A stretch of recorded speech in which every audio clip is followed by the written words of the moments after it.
Hi, hi everyone, and welcome. Thank you so much for joining with us today. We are excited to have you here on this webinar. My name is Amir Mohammed. I'm the co-founder of Halal Business Network. And let me start off with some brief intro about HBN and what we do, Halal Business Network. Halal Business Network is the largest business network of all the halal businesses within the United States. Our network includes product manufacturers, service providers, suppliers, distributors, retailers, FDA experts, halal certifiers, legal and Sharia experts, logistics specialists, halal market experts, halal investors, and entrepreneurs. Halal Business Network provides an ecosystem and a platform for all the businesses, basically businesses to connect, to gain mutual benefits, and which in turn helps to grow the halal U.S. halal industry.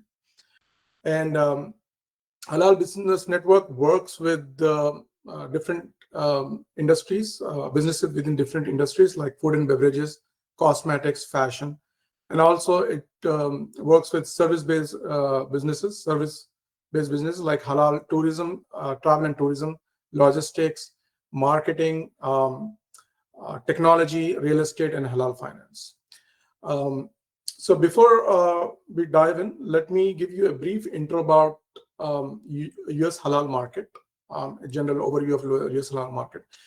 US halal market estimated to be more than $60 billion with a compound annual growth rate of between 5 and 8%, just in halal and food and beverage industry. And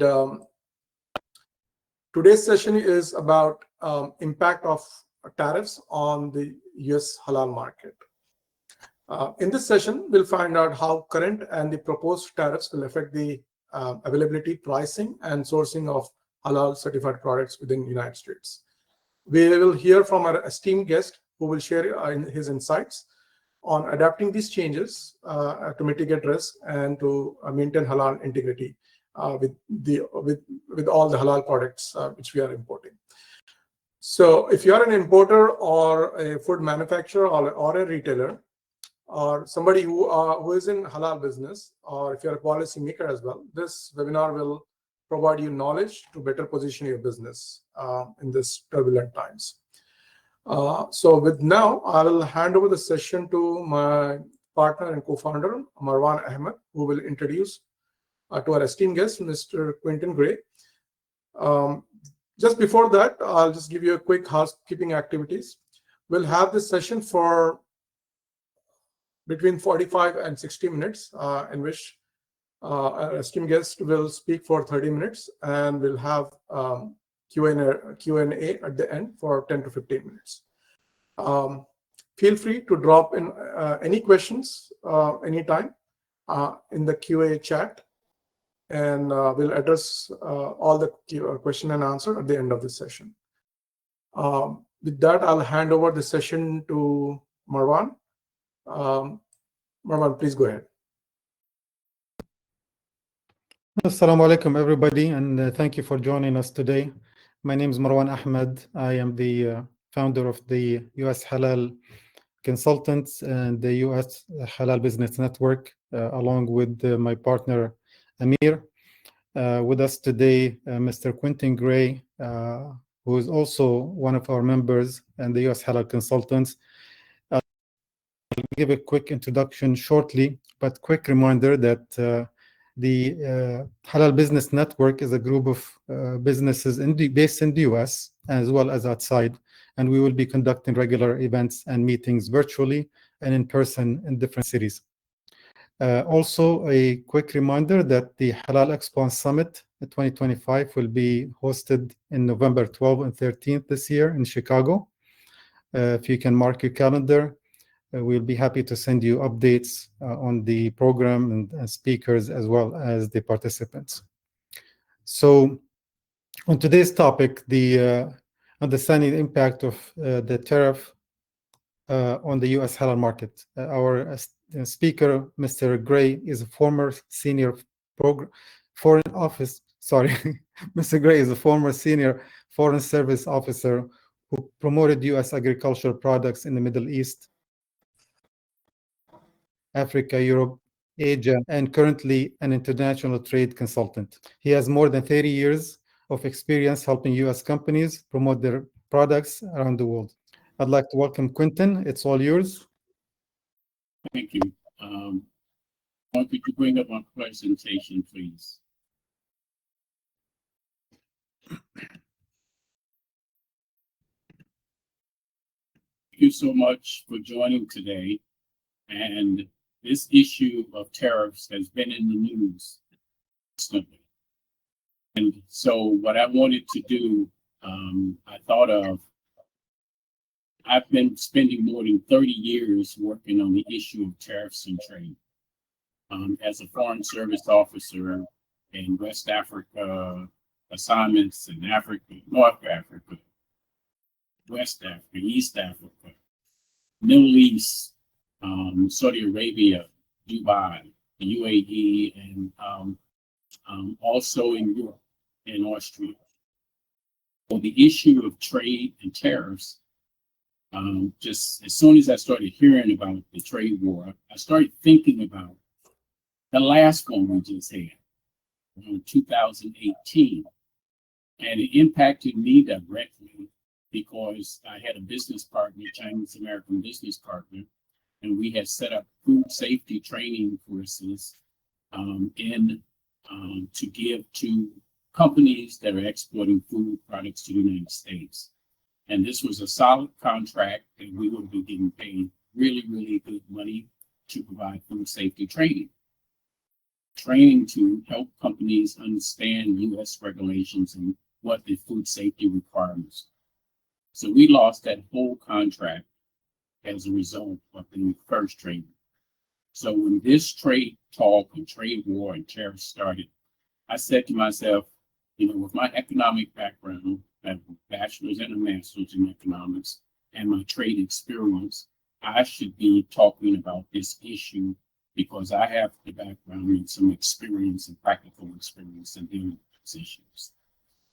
The first trade dispute was handled more than 30 years ago when I was the assistant agricultural attaché in Abidjan, Côte d'Ivoire, West Africa.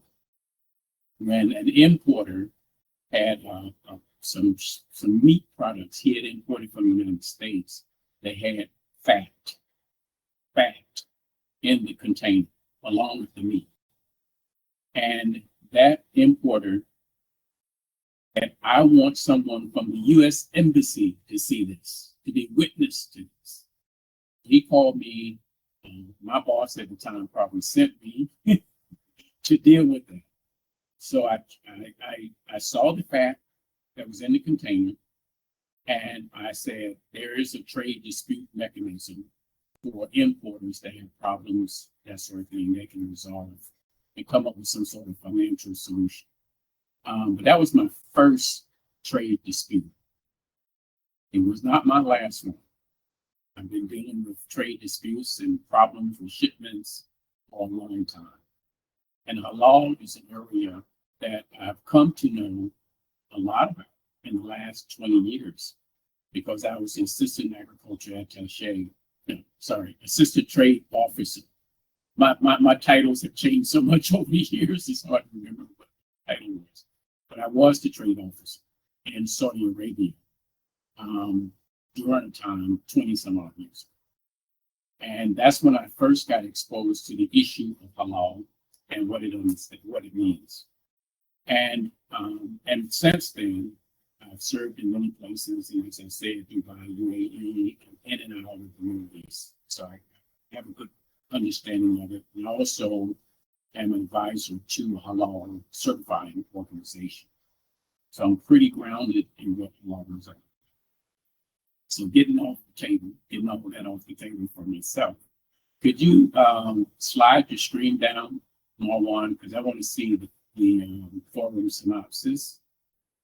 Okay, so what I'm going to talk about, I think Marwan and our other speaker here, Amir, they've already talked about the Expo that they're organizing.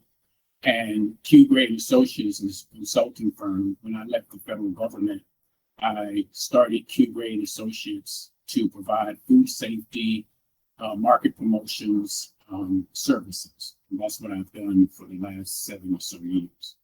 But what I want to do in this presentation is I want to talk about, first of all, we're going to start out talking about what is trade. Then I want to talk about trade as a process. It takes time. And then I want to talk about what trade deficits mean, what they really mean, not what you hear on TV. Tariffs are a tax. Forget it. It's not no other way of looking at it. The impact of tariffs on you and your businesses, such organizations. I want to talk about that. What to expect in the next 3 or so months. And then the takeaway lessons. If you go to the next slide, please. So just a quick thing, Quentin, if you can just come a bit closer to the mic. Okay. Yeah, that would be great. Thank you so much. Yeah, please go ahead. Can you go to the next slide, please? And keep going. All right, this slide. What is trade? I like this picture because it tells you what trade is in a simplistic way. That from the beginning of mankind, we've always traded with each other. This one caveman said, I wish I had a rock. The other caveman said, I wish I had a stick. And they exchange each other what they have and what they want. So trade is always an exchange of a good or service that somebody wants. Somebody offers and another person said, I want that. Trade in the most simplistic sense is that. And for many, many, many years, that's the basis of trade. Next slide, please. And here's a picture of me in 2019 with a gentleman named the chairman of his company, Mr. Lowry, L-A-R-I, and his deputy. And I'm there representing, as Marlon probably knows a little bit about, the Texas Department of Agriculture, trying to convince them to buy Texas pecans, spices, and other products produced in Texas. His company has been importing U.S. products for 70 years. The company started by his father, so it's 70 years of importing products coming from around the world, including in the United States. The point I wanted to make in showing this picture is trade takes time. Relationships have to be developed. It's not something that just happens overnight. It just doesn't happen. It takes time. And it takes trade missions. It takes sending folks over, such as myself, talking to people. It takes the right circumstances.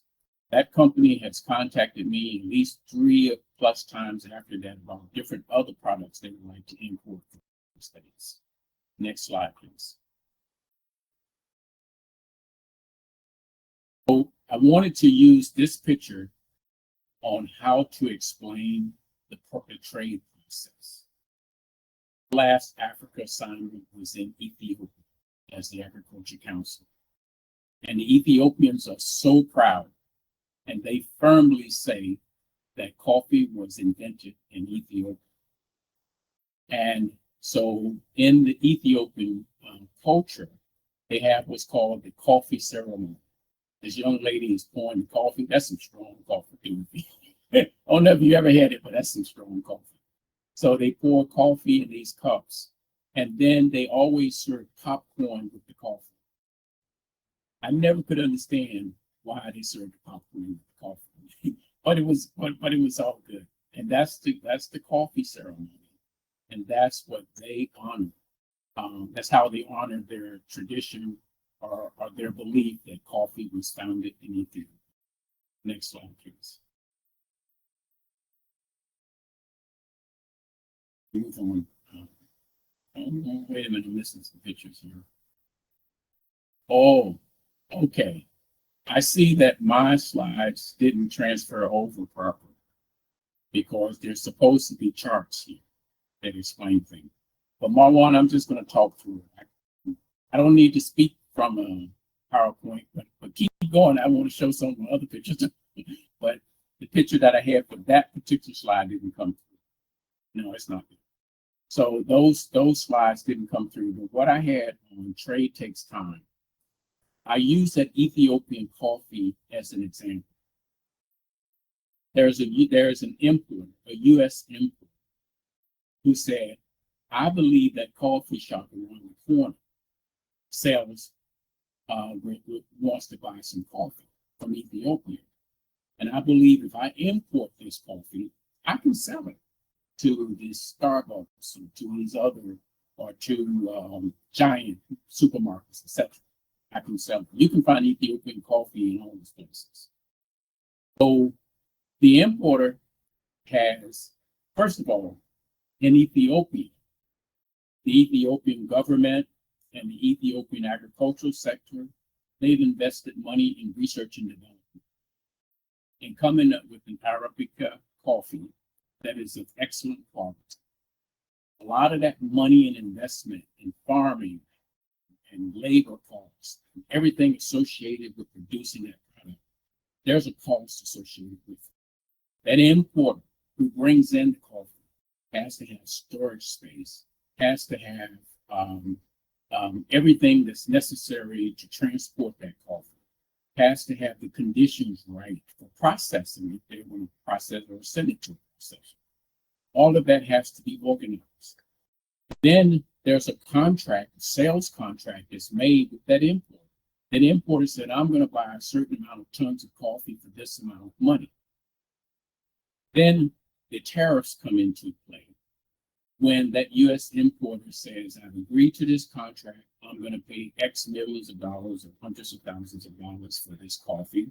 Then the government, tariffs, says, you're going to pay 10% more now, because that's what happened as of April 2nd. You're going to pay 10% more now than you paid before because of the tariff, so to speak. So that is where the tariffs come in. Now, that U.S. importer is going to have to sell that coffee to somebody. That's going to take advertising. That's going to take either doing some marketing work or advertising online or in person, meeting the person, the company that's going to buy. Then there's another sales contract made from the company that actually buys the coffee, that coffee shop, for example. So there's a process.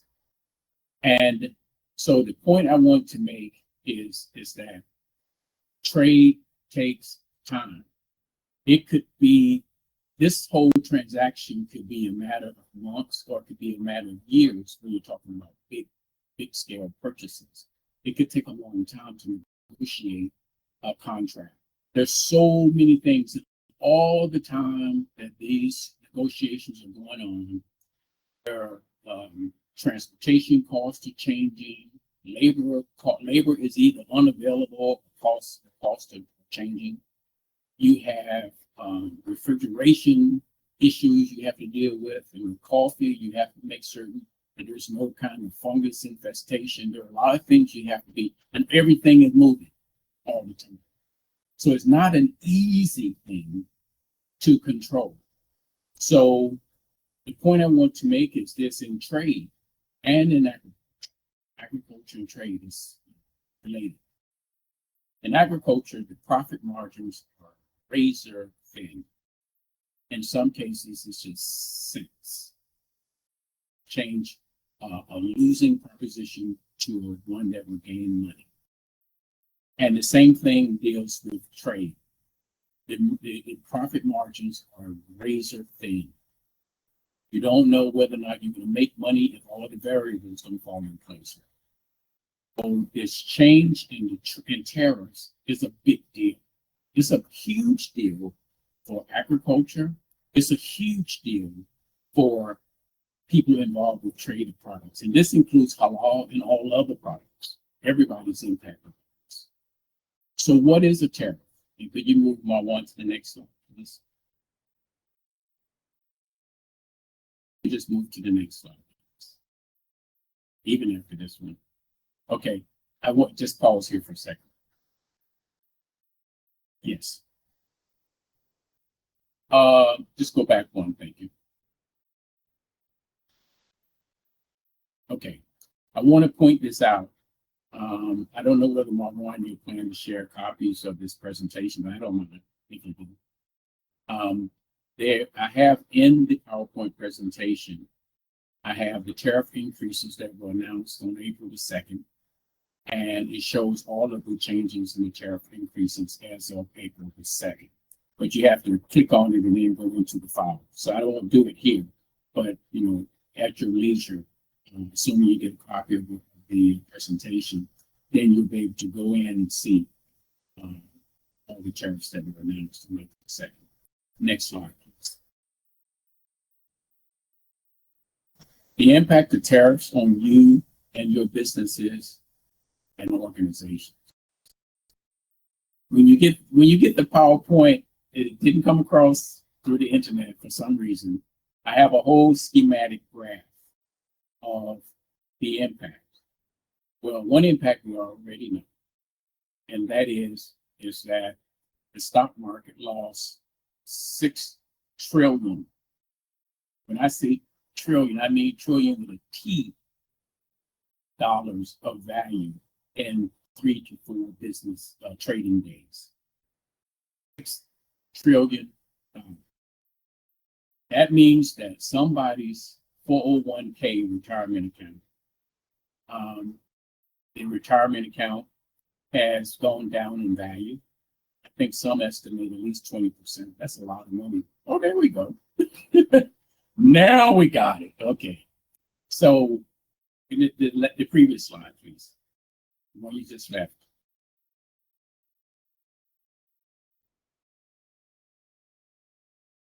That's where I am. This one? Yeah, The slide or the one? No, keep going. I'm sorry. Keep going forward. Down or Yeah, forward? Keep going forward.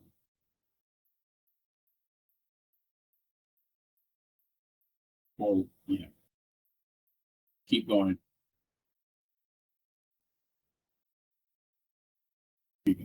This is it. Don't go back. That man has a trigger finger, man. Go back one slide. There you go. That's good. There you go. Stay here, please. So the administration put a 90-day pause on tariffs, but that doesn't solve the thing, because the tariffs have already been put on. That 10% on that Ethiopian cup of coffee is going to be there, even with the pause. The pause applies to the reciprocal tariffs that I'm going to talk about after I finish talking about this. The administration said it's negotiating 70 plus agreements with 70 plus countries. How long did it take to negotiate the US, Mexico, Canada trade agreement? It took 2 years to negotiate. Let me explain. In trade negotiations, which I have been involved in, normally the U.S. Trade Representative's Office negotiates those agreements with Congress's consent. Not the administration cannot negotiate a trade agreement without the consent of Congress. It has to agree.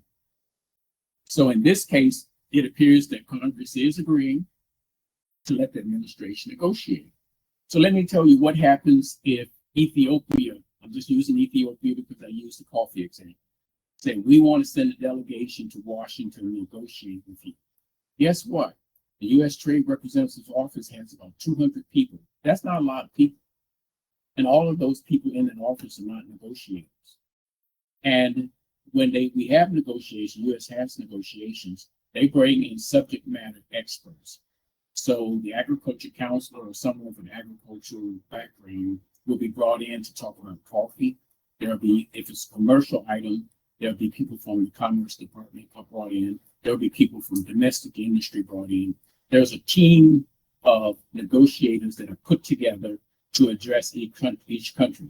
You cannot, if you know anything about trade negotiations, negotiate trade agreements in 90 days. You're not negotiating, you're basically saying you made a good recommendation, we'll accept, because you're not going to be able to negotiate. Okay, now, I want to the end result of all of this has been market uncertainty. Uncertainty is what caused the market to lose $6 trillion. It regains a little bit every day, but it goes back down depending on what happens. The bonds have started, market has started falling apart too. So there's a red flag that the administration saw and said, let's hold this off a little bit. And tariffs, fluctuating tariff rates, makes it almost impossible to plan. If you're a farmer, you don't know how to plant. You don't know what to plant because you don't know what the price is going to be if what you're selling. You don't know what the market's going to be. You can't make purchasing decisions. You don't know what to, whether you'll be able to import because you don't know what it's going to cost you. You don't know what you're going to get when you want to export. So the uncertainty is just causing chaos in all the markets. So expect wild swings throughout this whole period. It's going to take some time for all this to stabilize. I don't see it happening this year. No way, shape. Next slide, please. This is just a picture of the reciprocal tariffs. I want to talk to you what reciprocal tariffs really mean. Next slide, please.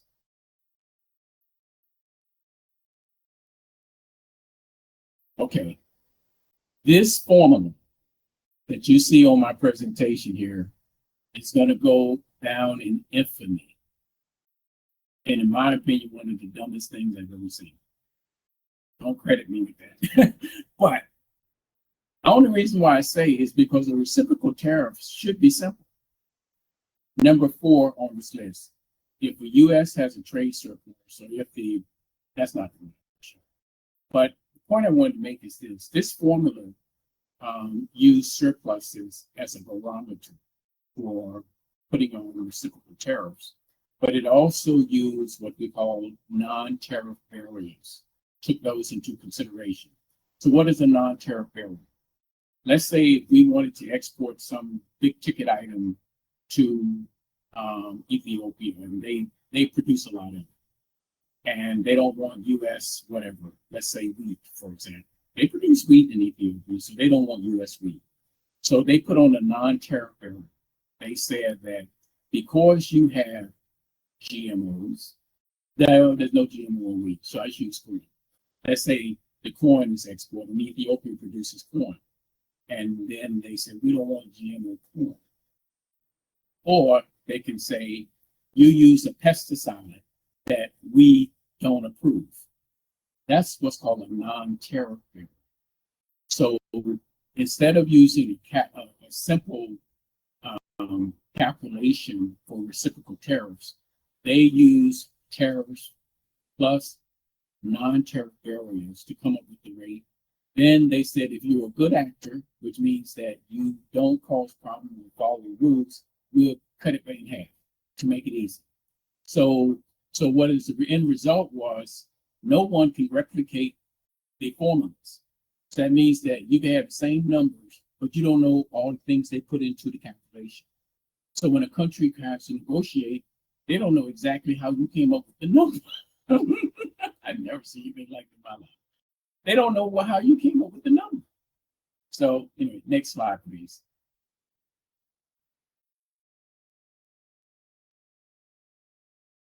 Okay, now this is what I wanted to show you.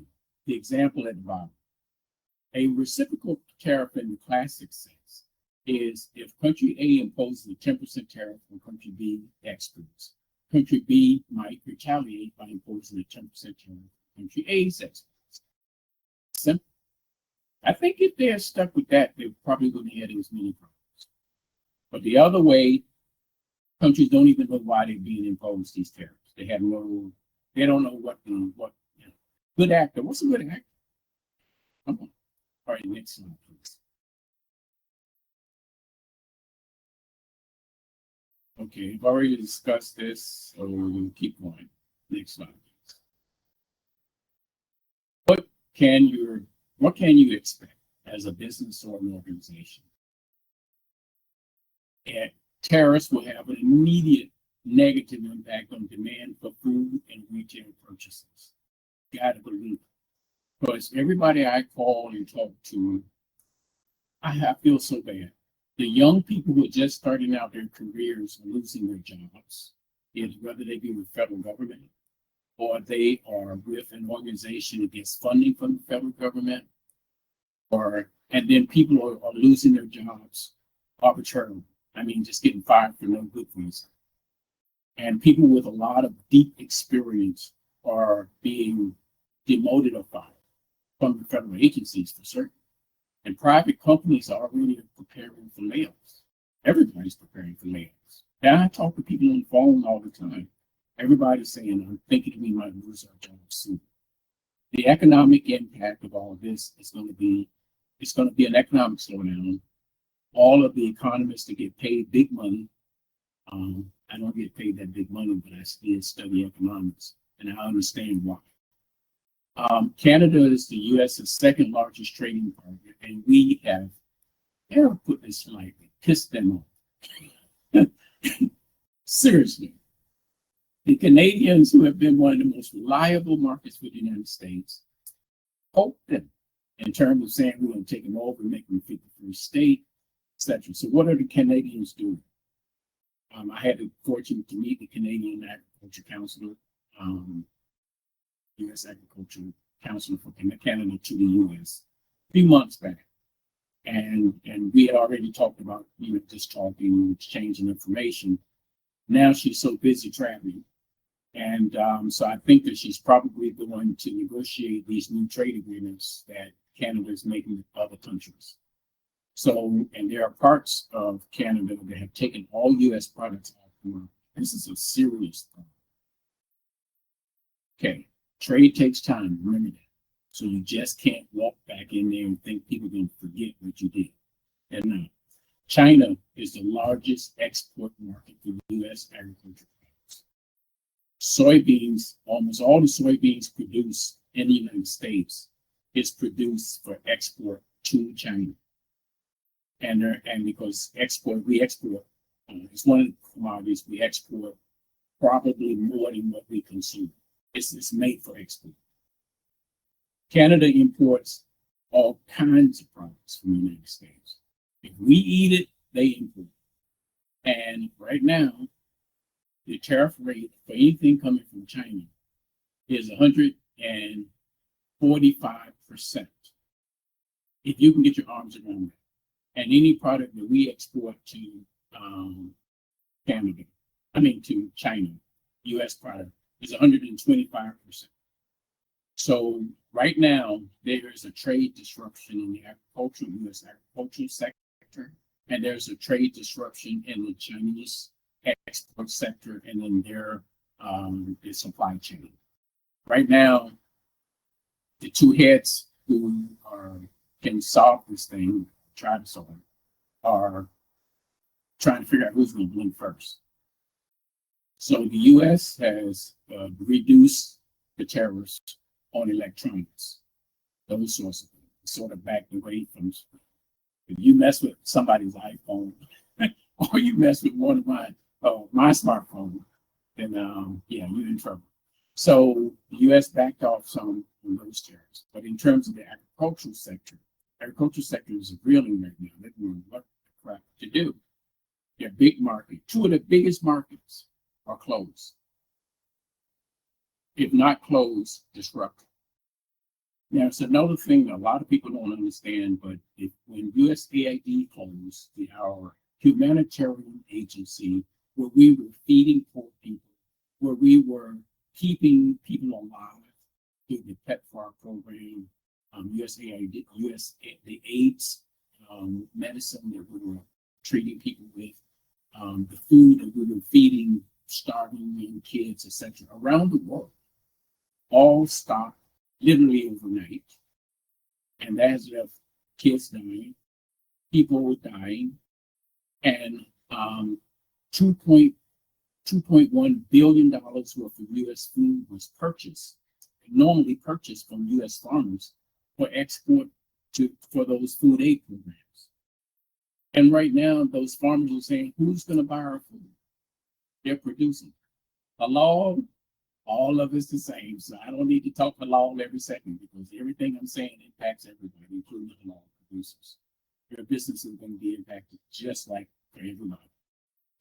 And now, another part that I didn't include in this chart is that the U.S. Department of Agriculture has a food aid program called Food for Progress. And it's a food aid program. So when there's a surplus in U.S. ag products, it gets programmed as, let's say, subsidized exports to other countries. I don't know what the status of that program is going to be, whether it's going to continue or whether it's going to be.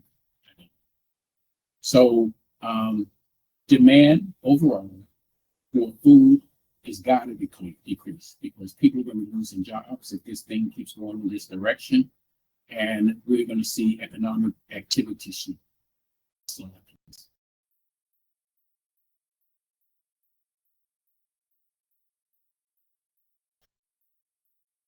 So what do I recommend? And don't take this to the bank, just take it as my recommendations. Next slide, please. What I recommend for your company, your organization. First of all, I want you to sit back, take a breath, and take away lesson. Trade is a process. I don't care if you are involved with trade, halal trade, any kind of trade, keep your contacts up. But don't make any big decisions right now. Because if you make real big decisions, you can risk making big losses. You may make gains. But under this uncertain trade environment, I would say it's better to play it safe and not overexpend. Don't go large right now. Prepare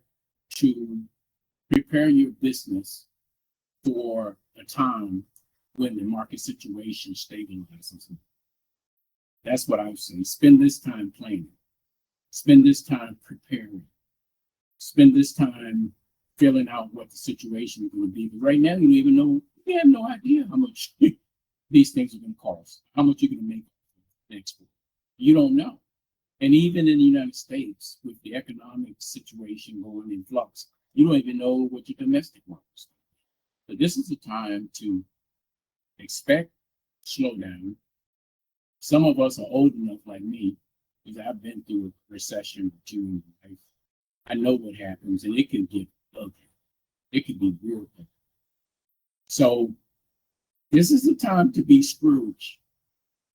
And Scrooge, doesn't want to spend anything, is tight on the money. Now it's time for you to watch your assets. Keep your assets, keep everything close to the vest. Not a time to be making huge financial investments because you don't know what's going to happen in the market.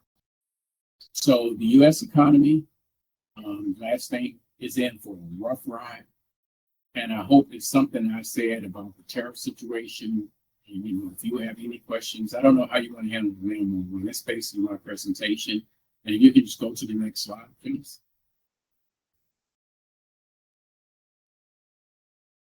There you go. And my contact information is on the other slide, but I'll send that to, when we send the presentation, you'll get it. Great. Thank you so much, Quentin. Always very insightful and beneficial information, especially in the unpredictable times that we're living economically and in business. So we're going to open it for Q&A, but I just wanted to remind everybody that the U.S. Halal Consultants and the Halal Business Network are here to help you, whether you already have a halal business or you want to get into halal business and grow it. We have a group of consultants and experts. We connect halal business together, whether they're producers or retailers or distributors. That's what we're here for. So don't hesitate to reach out to us. So we'll take some questions now. I do have one. Should we expect a rise in halal product prices in 2025? think you What do you should. think, Quentin? I believe you should because prices. Can you hear me? In this year, 2025. You hear me? Yeah, we can hear you. Okay. I think you should expect an increase in prices in general, because there are a lot of reasons for that, more than what I already talked about. A lot of U.S. agriculture depends on illegal immigrants to go out in the fields and to pick vegetables and to pick lettuce and all other things. We've come to expect that, so to speak.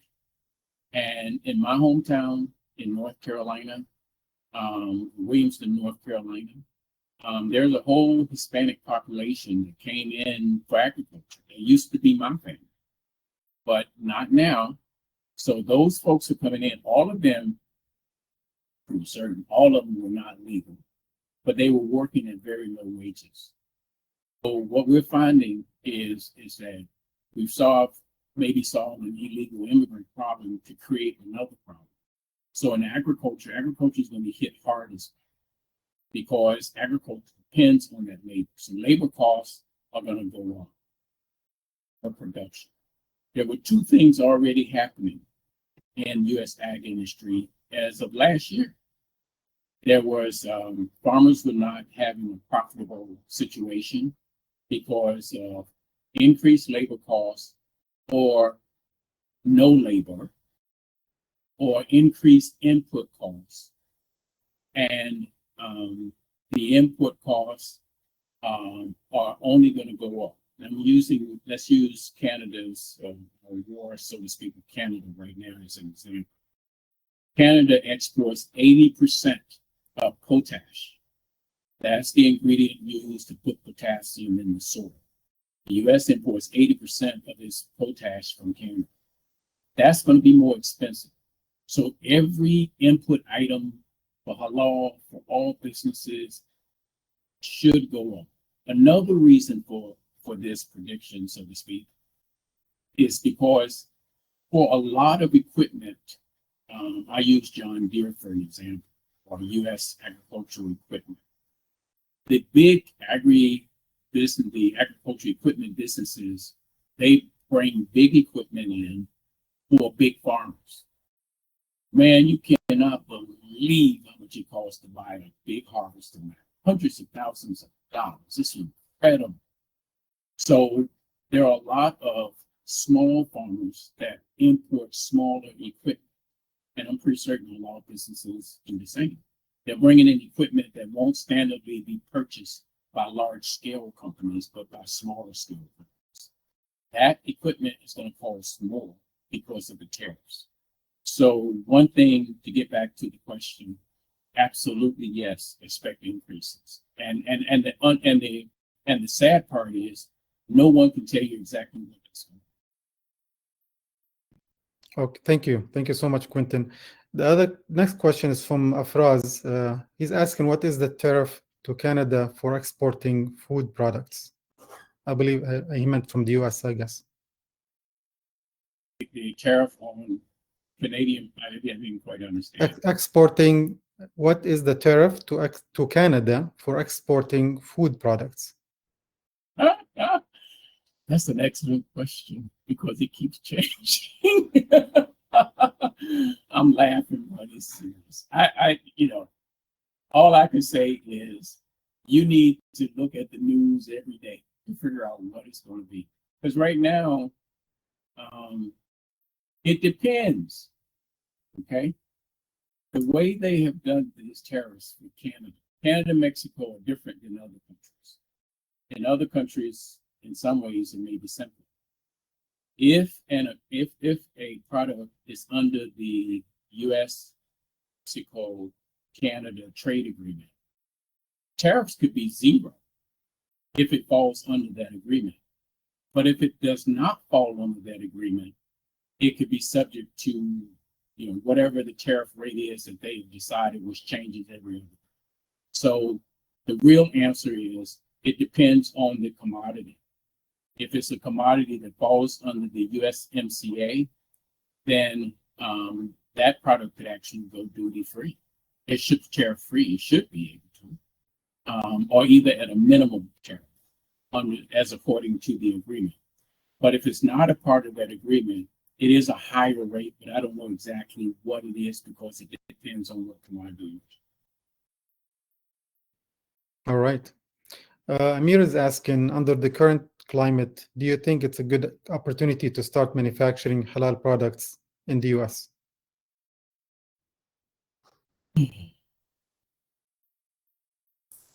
Wow, that seems. This is deep. I don't. I would say start the process, and what I mean by that is, and I stick by what I said before. Don't go big. Start small, because it's going to take a while for all this to settle, the dust to settle, and the dust is not going to settle. I don't think until at least until the end of this year or early next year. So I would continue planning. I would continue. I would, if I was starting out now, to answer your question, I would say do as much as you can do without to make certain that you're not going so big that an upset will cause you to lose your business. But don't stop. Get started, but start small. Maybe start a lot smaller than what you had anticipated to start. But people don't still have to eat. You know, all the people in the Middle East, all the people who buy U.S. product and halal products in the Middle East, they're still going to eat in Asia. They're still going to have to eat. But I don't think the demand is going to be as high as it used to be. Because if there's a recession in the United States, everybody else in the world is going into a depression. So, yeah, just be careful. Go slow. That's my advice. So Quentin, one day we hear there are tariffs, second day there's delay in tariffs, postponement, 90 days. Now, the environment of unpredictability, whether there are tariffs or not, let's say there's no tariffs, but this unpredictability in the market, how does that impact the prices generally? One of the reasons why prices are going to keep going up, because people can't plan. Right now, if I ask, if you, let's say if you were a farmer and you said, what am I going to plant this year? And all the farmers are making that decision right now. They're saying, what am I going to plant this year? And they don't know, because the last time we had a trade war with China, half of the exports of U.S. agriculture products was lost. We lost all. And when I say agriculture export, we export more than $30 billion worth most years of U.S. agriculture products to China. So what happens is that the U.S. government came in and said, we're going to provide relief for companies, farms that were adversely impacted by the tariffs. And they gave out subsidies. Well, that talk is already starting to happen.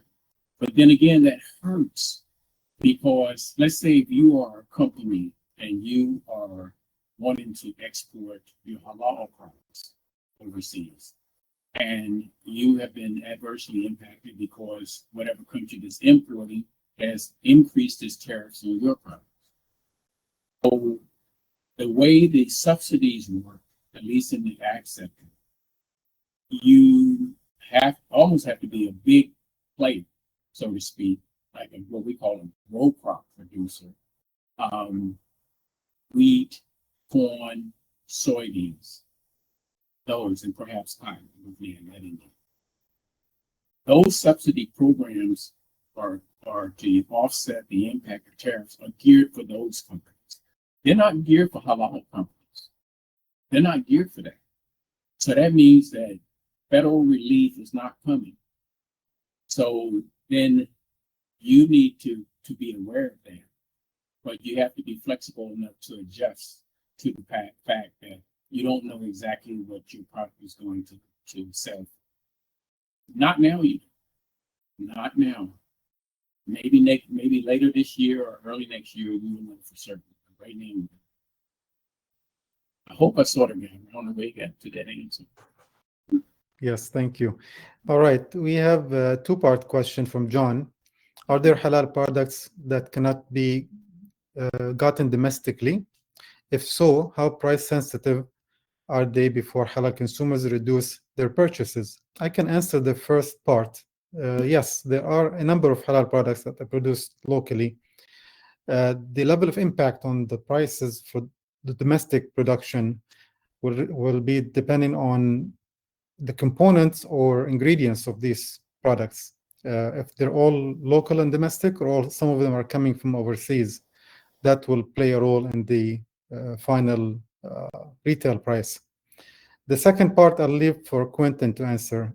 If so, how price sensitive are they before halal consumers reduce their purchases? Call it in economics, price elasticity. That's the economic terminology. I don't know how I remember that after so many years of studying economics. The price sensitivity, I think that right now, the demand is going to be dictated by the pocketbook, not by the taste and the desire. If you are a person who lost your job, and I cry for people who lose their jobs, you are going to, I don't care how much you like the particular product, you're going to cut back on it. And so what I anticipate to happen is as the economy starts to slow, I hope I'm totally wrong. This is one I hope I don't get right. I hope I'm wrong, and 6 months from now, everything will be hunky-dory good. But my gut tells me, and my economic training tells me, everything is set up for a slow fall. And so people are going to make decisions based on how can I survive? How can I get through the week? And when you're living in that mode of survival, your preferences and elasticity for a particular product is going to change. Some people can go for years and months without even having to worry about, where their next meal comes from. They don't have to worry about how much they pay for food. But there are other people who, in economic downturn, they feel it so distinctly. It's okay. The answer to the question is that I don't think it's going to be a price sensitivity so much. It's going to be a matter of just making certain that you have enough food on the table to survive the situation. All right. We have a couple more minutes. Is there any more questions? You can go ahead and post them. And meanwhile, I have a poll. I'm gonna start here. You can. It's gonna ask you, will your business be impacted by the tariffs? So if you have a halal business, generally speaking, please go ahead and answer that question while we try to close with a remark from Brother Amir. Any last questions before Amir give you a closing statement? Okay. Would you like to add anything before Amir, Quentin? One question I'll ask before we close it. Are there any certain category of products the tariffs will be absorbed by the consumer, and certain categories of products the tariff will be absorbed by the businesses? I mean, what are the categories of product that the tariffs will be absorbed by the consumers? I mean, they have to be absorbed by the consumers. If I understood your question correctly, are you asking what category of product are you saying would be, it doesn't matter whether you have the tariffs? I don't quite understand. Sorry. No. So if for example, 10% tariffs are put on certain categories of products, right? Are those will be are those tariffs will be absorbed by the consumers or by the businesses? I mean, they'll absorb the. Okay. Okay, that's a great question, one that everybody's been asking, actually. The tariffs, regardless of the category, and right now the tariffs are being applied by country and product. There are two things, country and product. They have an impact on what the tariff rate is going to be. In terms of whether who's going to absorb that cost, most economists believe that those costs will be absorbed by the consumer, not by the business, because the business has no incentive not to pass the cost on. The only reason the business would absorb that cost is if it was making so much money that it could afford to absorb it. But a lot of businesses already have layoff plans. So they're going to cut the number of employees in order to absorb some of the negative impact of the tariffs. But in the tariffs themselves, that 10% is going to be passed on to the consumer. So you're going to end up paying more money for that cup of coffee from Ethiopia or from India. Thank you so much.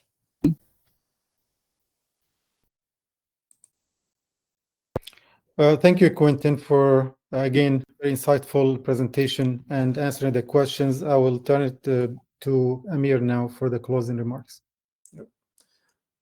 Yeah, thank you so much. That brings to the end of the session. The main important thing I got from this is